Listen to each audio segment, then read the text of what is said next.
What does it mean to sound Black versus speak African American English? That is a loaded question. To begin dissecting what the heck this meant, I decided to base my project off of two Black women in the film and TV industry, Viola Davis and Tiffany Haddish. Viola Davis from South Carolina and Tiffany Haddish from South Los Angeles grew up on opposite sides of the country, and it is clearly apparent in these interviews. Both women use features of AAE, but it is interesting to note that Tiffany uses more phonological features than Viola, and got the most tallies when I asked who sounded blackest. To begin the process, I interviewed 5 people: Haley, Carly, and Ethan, who are some of my favorite non-Black folks, and Chansley and Robert, who are my very Black parents. I believe the participants would think Tiffany Haddish sounds more Black because of her accent, her South Central accent, commonly associated with sounding Black in terms of media, and her phonological patterns. However, I expected participants to still coin Viola Davis as Black due to prosody and tone.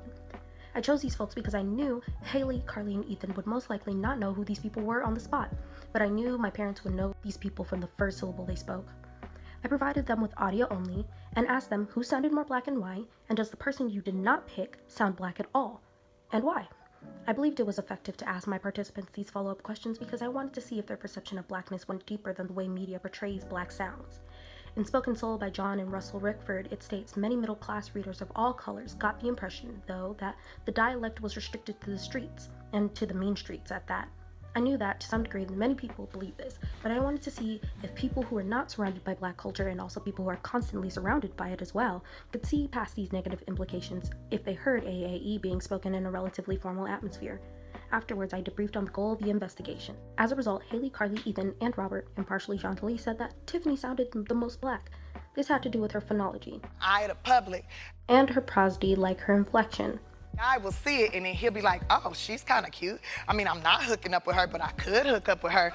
And then Interestingly, Chantilly did not like the question I was asking, and so did my father, but she gave in anyways after my relentless behavior. She did not want to admit that her first inclination was to say Tiffany, but quickly changed her answer to Viola. Tiffany, I guess, but no, Viola. Chantilly has a slight bias against Tiffany Haddish, calling her a sellout and stupid. She even mentioned Tiffany's education as well. Chantilly stuck with Viola sounding more Black and gave examples such as the way she said hell no, Hell no. Oh, hell no. and the content of her conversation being shoes. The follow-up questions I asked, Haley, Carly, and Ethan all said that Viola Davis sounded Black as well. Haley discussed her initial stressing on words like podium and nobody. The podium, nobody. Carly remarked that Black voices like Viola Davis sounded more calm and stated white people have annoying voices. Ethan recalled his past times hearing older Black women speak and caught onto their accents rather than anything else. Ethan's generalizations reveals that he pays more attention to the phonology rather than the type of words being spoken. Also, he states that Black people talk less robotic than white people do. Chantilly said that they both sound Black, but that by societal standards, to sound Black means that we speak with all slang and are not able to code switch. Seemingly, Chantilly is saying that society pays more attention to how people sound rather than the actual features of AAE. Without knowing the names of the features of AAE, she points out that Tiffany does not use anything much different from standard English, but that people have an expectation of how Black people should sound. My father said that both women sound Black because there is a certain tone and prosody associated with Black people. Interestingly enough, he explains that there are 2 types of Black voices, the Black nasally sound and the Black chest sound. I then asked him who he categorized into which, and he stated that Tiffany has the nasally and Viola has the chesty. He characterized the Black nasally sound as higher toned, raspy, and younger sounding, and the Black chest sound as lower toned, confident, and assertive. My mother exclaimed, "These are the answers you get when you got woke parents." Results reveal that my participants are aware of some prosodical features in AEE. They cling on to accents and inflections to declare somebody's race.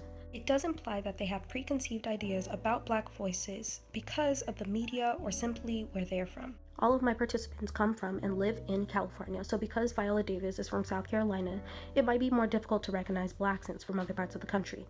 Majority of my participants have positive perceptions about AAE as it sounds confident, calm, less robotic, and etc. There are also mixed feelings when it comes to sounding Black. For instance, my mother Chantilly does not like Tiffany Haddish because she believes that she exploits Black culture and even heightens AAE for comedic purposes. She also calls her uneducated and stupid, which almost implies negative views towards AAE. But it has occurred to me that without proper vocabulary to describe AAE, she may have the need to describe it negatively to communicate her views. Her responses may be more geared toward Tiffany as a person, instead of the AAE she speaks. Simultaneously, Chantilly declared, "We don't claim her," which implies that Tiffany is not worthy enough to speak AAE. Chantilly almost glorifies the language, but at the same time ridicules the way it is spoken. Similarly, Tiffany uses more features of AAE, yet my father, Robert, categorizes her sound as black nasally sound and characterizes it with neutral words like raspy and young. Contrastingly, he categorizes Viola, who uses less features of AAE, as a black chesty sound and characterizes that with positive implications like confident and assertive. These results imply that using less AAE and or using AAE appropriately with limitation, Viola only uses it for comedic purposes, is more embraced rather than using it consistently. Thus, these contradicting results suggest that the language can be seen as beautiful only when convenient for the masses, and subconsciously is always seen as improper in consequence to centuries of what is deemed as anti-blackness.